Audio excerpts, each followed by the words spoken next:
अच्छा, मुझे एक चीज बताइएगा डॉक्टर कमर चीमा साहब, ये जो इस वक्त रेफ्यूजीज वाला मामला है या जो लोग यहाँ पर मौजूद हैं उनको भेजने के लिए एक डेडलाइन हमने दे दी है, तो ये कितना जरूरी है कि ये सिलसिला हो? क्योंकि अभी जो केपी के जो चीफ एग्जीक्यूटिव हैं, जो यानी कि चीफ मिनिस्टर साहब हैं, वो ये कह रहे हैं कि जो उनको पाकिस्तान की शहरियत दे देनी चाहिए इंस्टेड के उनको वहां पर भेजा जाए। अब उनके पास अपना मुल्क भी मौजूद है, लेकिन फिर भी वजीर आला साहब का ये बयान, तो ये किस बुनियादों पर उनकी जानिब से दिया गया होगा और क्या ये चीज पाकिस्तान को सूट करती है या फेवर करती है अगर हम ऐसा करते? देखिए, ये आपको पता है कि उधर बलूचिस्तान के अंदर भी जो हमारे वो पख्तूनख्वा मिली अवामी पार्टी वाले हैं, वो भी इस तरह की बातें करते हैं, ये भी इधर करते हैं। ये जारी बात है कि ये जिसे कहते हैं ना वोट विनिंग क्लॉज, एक हम जो चीज कहते हैं, ये एक वोट विनिंग क्लॉज है कि लोग खुश होंगे कि देखो जी अपनी एथनिसिटी के बारे में हम बात कर रहे हैं। मेरा ख्याल है कि इसका ताल्लुक जो है ये प्योरली नेशनल सिक्योरिटी इशू है कि जिन लोगों को हुकूमत कह रही है निकालें इनको, वो उनको कह रही है जिनके पास डॉक्यूमेंट्स नहीं है, जो इलीगल है। हुकूमत किसी ऐसे बंदे को तो नहीं कह रही जिसके पास पासपोर्ट है या वीजा है या वो यहाँ पे लीगल स्टे कर रहा है। सो इलीगल लोगों को, और फिर देन आप ये भी देखते हैं कि इनके राब्ते भी हैं, ये फैसिलिटेट करते हैं दहशतगर्दों को, चोरों को, चक्कों को, जो यहाँ पे पाकिस्तान के अंदर चोरियां होती हैं इस्लामाबाद या बाकी इलाकों के अंदर, ये लोग भाग के वापस जाके अफगानिस्तान छुप जाते हैं और ये आप जाके पुलिस पे पूछें वो आपको बताएंगे। सो इलीगल लोगों को तो निकाला जाना चाहिए, लेकिन अगर ये समझा जाएगा कि हम इनको ये इस तरह की बातें करके शायद हमारे जो बाकी लोग हैं वो खुश होंगे या हमारे ये एक एथनिक कार्ड हम खेलेंगे, मेरा नहीं ख्याल इससे कोई फर्क पड़ेगा। इसको प्योरली नेशनल सिक्योरिटी रीजंस पे देखें। और मैं आपको मजे की बात बताऊं, ये कोई बातें शातों से काम नहीं होना, ना खामोशी से गुजारा होना है, आपको बोलना पड़ना और करना पड़ना है। आपको अफगानिस्तान को भी क्लियर बात बतानी पड़ेगी, पैगाम देना पड़ेगा और जो कर सकते हैं कर लें। अगर देखें, मुझे एक बात बताएं, 77 साल से भारत से बॉर्डर बंद है ना, कि खुला हुआ है, तो इधर बंद कर देंगे तो क्या आ जाएगा? यानी कि हमने जो दुनिया की जिस मुल्क की $4 ट्रिलियन की इकोनॉमी है, वो उससे आपने बॉर्डर बंद कर दिए हैं, जहां से क्लैशन को ड्रग्स आ रहे हैं, रोजाना दहशतगर्द आ रहे हैं, वो बॉर्डर खुले हुए हैं। डॉक्टर साहब, आपने correct me if I am wrong, जब ये नेटो का बोलबाला था और यहाँ पर अमेरिकी फौज भी थी, सारे थे, उस वक्त अफगानिस्तान की साइड से जो बॉर्डर था उस पर कोई 100 या 200 चेक पोस्टें थी और हमारी साइड से 1100 चेक पोस्टें थी। तो सीरियसनेस तो यहीं से आती है ना सारी की सारी, कि कौन कमिटेड है किसी।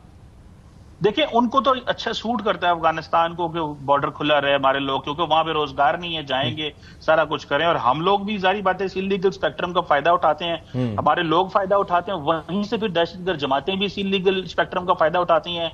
नॉन कस्टम पेड गाड़ियां हैं, तेल है, बहुत कुछ है। तो मेरा ख्याल है कि ये पूरी की पूरी इकोनॉमी है। देख ले, अगर हमने इसी तरह दहशतगर्द भी उससे पैसे कमा रहे हैं, आम आदमी भी उसमें से पैसा कमा रहा है, वहीं से कारोबार कर रहे हैं, भत्ता भी चल रहा है, सारा कुछ चल रहा है। सो ये अगर आपने वो जो गवर्नमेंट जो मिलिट्री बात कर रही है, एक मिलिट्री की डोमेन है काइनेटिक, वो अपना काम कर रहे हैं, गवर्नमेंट को भी अपना रोल प्ले करना चाहिए। ये प्रेसिंग इशू है जो पार्लियामेंट में डिस्कस होने चाहिए इशफाक साहब, ये जिससे सोसाइटी मुतासर हो रही है। बाकी हम सारा टाइम एक टॉपिक पे लगे रहते हैं जी, पॉलिटिकल पार्टीज, में किसी का नाम नहीं लेना चाहता, एक कहती है कि हमारा लीडर जेल में था, दूसरा कहती है हमारा जेल में था, हमारे साथ ये हुआ। भाई ये नेशनल सिक्योरिटी रीजन है, ये है वो इशू जो मुआशरा जिसको जो फेस कर रहा है। भाई इसके ऊपर बात करें और पार्लियामेंट में डिस्कस करें, मीडिया पे डिस्कस करें, ताकि मुआशरे को पता चले कि हमारे अंदर बिगाड़ क्या है और हम कैसे बेहतर कर सकते हैं। अदनान साहब, ये जो स्टेटमेंट था अली अमीन गंडापुर साहब का, आपको लगता है कि was that a right decision, और ये या वोटर्स को विन करने की कोशिश थी, या क्या मकसद क्या था इसका कि वो कह रहे हैं कि जी उनको सेटल कर लिया जाए और हमें एतमाद में नहीं लिया गया? पॉलिसी गलत है ये। देखिए, एक तो मेरे भाई नियाजी साहब ने ये कहा कि शहबाज शरीफ साहब की हुकूमत का डिसीजन था, ये बात दुरुस्त नहीं है। मैं ऑन द रिकॉर्ड आपको बता दूं, ये इमरान खान साहब की काबीना का डिसीजन था। ये काबीना पार्लियामेंट में आके ब्रीफ किया उन्होंने, उसका डिसीजन पार्लियामान का नहीं था, और काबीना से जाके ये डिसीजन लिया, उसके बाद ये काम हुआ, और ये सारा का सारा रिकॉर्ड पे है। ये तो मिनट्स ले आए ना। मैं आपको नहीं, काबीना के मिनट तो जून काबीना के तो मिनट्स होते हैं ना। इमरान खान साहब की वीडियो मौजूद है जिसमें उन्होंने ये वाली बात की है कि हम उनको वापस ना लाएं तो क्या करें, हम उनको वापस लाएंगे। ये अगर आप उस वीडियो को भी नहीं मानते, मैं आपको वीडियो दिखा देता हूँ। जून 2023 के नेशनल सिक्योरिटी कमेटी के मिनट्स ले आए। वो तो उस वक्त तक तो आप काम कर चुके थे। ये तो पहले की बात कर रहा हूं। ये तो मैं उसकी बात कर रहा हूँ, ये मैं आपकी बात कर रहा हूँ एंड ऑफ 2022, जब आपने ये वाला काम कर दिया। और ये वाला काम एंड ऑफ 2022 अप्रैल में चले गए। ये तो अप्रैल में चले गए थे, सॉरी एंड ऑफ 2021, ठीक है ना। तो अब ये इन्होंने उस महीने के अगर आप जाके देखें, उसकी इमरान खान साहब की वीडियो भी मौजूद है और इसकी काबीना की अप्रूवल भी मौजूद अभी।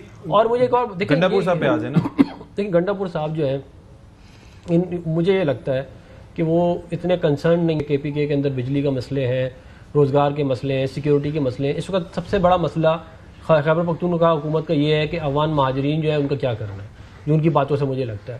भाई बात यह है कि आपके सूबे में लोगों के खाने के पैसे नहीं है। 13 साल हुकूमत के बाद पाकिस्तान का सबसे गरीब सूबा जो है वो खैबर पख्तूनख्वा का है, और आप इस चक्कर में कि वहाँ पे आप सारे माजरीन को लाके आबाद कर दें, जिनकी वजह से अभी आपने सुन लिया कि कितने मसाइल पैदा हो रहे हैं। जो लोग लीगली पाकिस्तान में हैं वो उनको बिल्कुल रहना चाहिए। मैं अभी आप लोगों की जानिब से कहा जा रहा है कि जी 600 अरब रुपया दिया था वॉर ऑन टेरर के बाद, ठीक है। हाँ जी। अभी ये लोग कह रहे हैं, बैरिस्टर सैफ का स्टेटमेंट आया था कि जी हमें तो पैसे भी नहीं मिल रहे, पता नहीं 2000 अरब रुपया रोके हुए हैं, पता नहीं कितने पैसे हमारे रोके हुए हैं। अगर पैसे कम है उनके पास तो वो अलीमीन गंडापुर साहब बहुत अमीर आदमी है, उनसे ले लें, बहुत पैसा है उनके पास आजकल। तो आपको पता है कहते हैं उनके तो 1754 की उमूर चलाने के लिए वो तो बहुत अमीर आदमी, वो सूबे को कर्जा देने की पोजीशन में आ चुके हैं। 1754 अरब रुपए का 10% जो है आप देख लें कितना होता है। तो अब आप ये और मैं आपको एक और, मैं मेरी बात नहीं मानी, तिमरगरा सुन लें आप एक बात। तिमरगरा का DHQ हॉस्पिटल के ऊपर खटक साहब एक जर्नलिस्ट है, उन्होंने कहा कि 14 करोड़ रुपए के दस्ताने उधर जमा कराए, और जब ऑडिट हुआ तो 60 लाख रुपए के एक्चुअली जमा हुए और 13 करोड़ 40 लाख रुपए के खा गए। ठीक है। तो पहले होता था कि हम सुनते थे कि कोई मिस्टर 5 है, कोई मिस्टर 10% है, ये तो मिस्टर 95% वाले काम हो रहे हैं।